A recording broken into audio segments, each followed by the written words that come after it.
기존 패권국인 미국과 신흥 강대국인 중국 사이에 껴있는 한국의, 대한민국의 생존 전략이 무엇이 되어야 되는가? 결국은 이제 과학기술로 다시 돌아갑니다.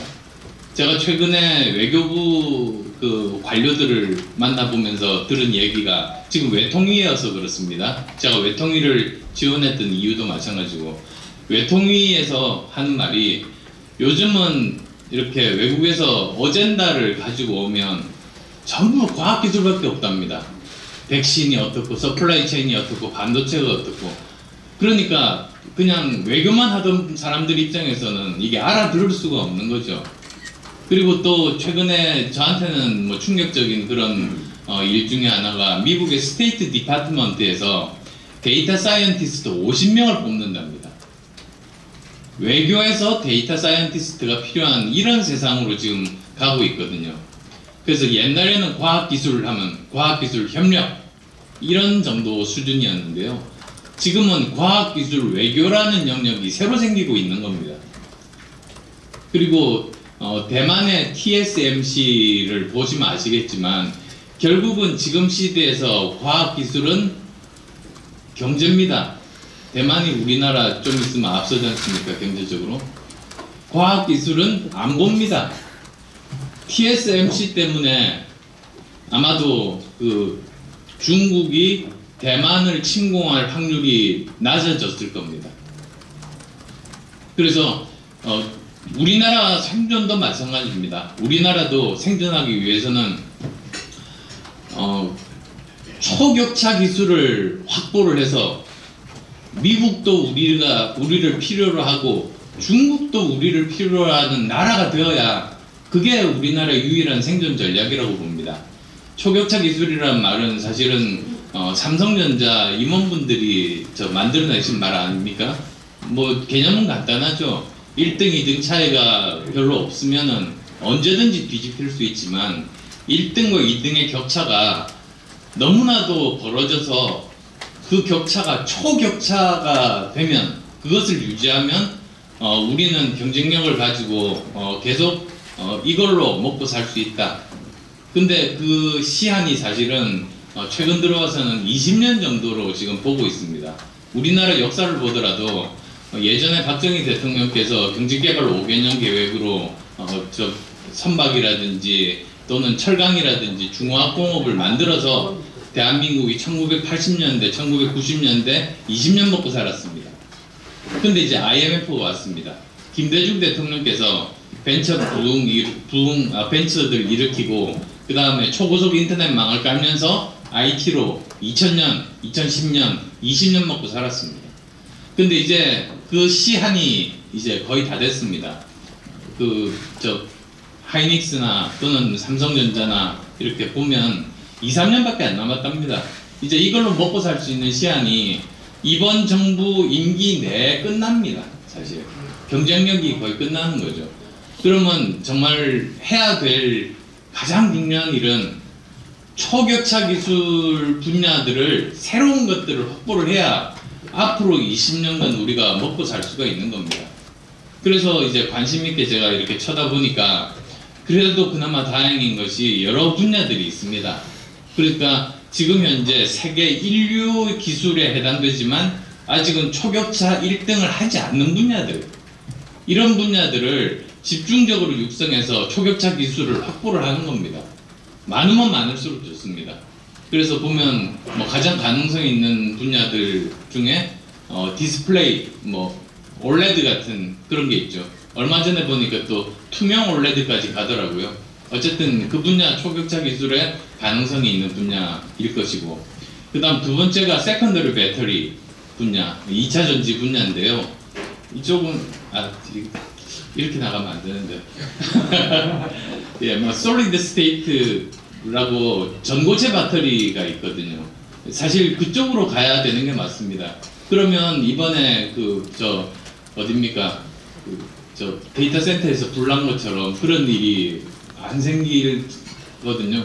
사실 생길 가능성이 굉장히 낮아지거든요. 사실 그쪽으로 가야 되는 기술 빨리 개발을 해야 되는 것이고요. 세 번째가 원전입니다. 다들 아시겠지만 그 다음에 이제 네 번째가 수소산업입니다. 이것도 우리가 빨리 시작해서 다행인데 아직 산업 생태계는 아직 커지지 않았는데 이제 시작이거든요. 그 다음에 다섯 번째가 이제 바이오 쪽입니다.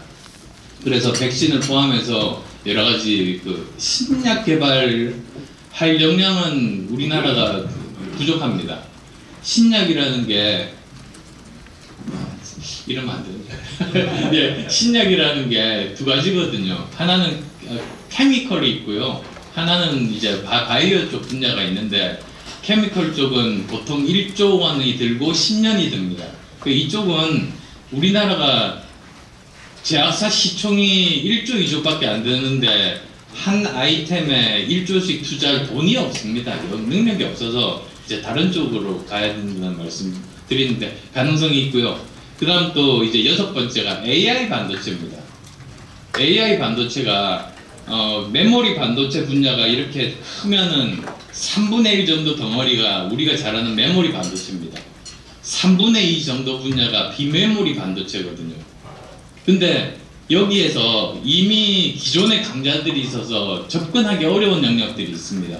예를 들면 CPU, 그러니까 컴퓨터 중앙 처리 장치 같으면 인텔이나 AMD 아무도 못 따라가거든요. 거기 들어가도 안 됩니다. 이미 늦었습니다.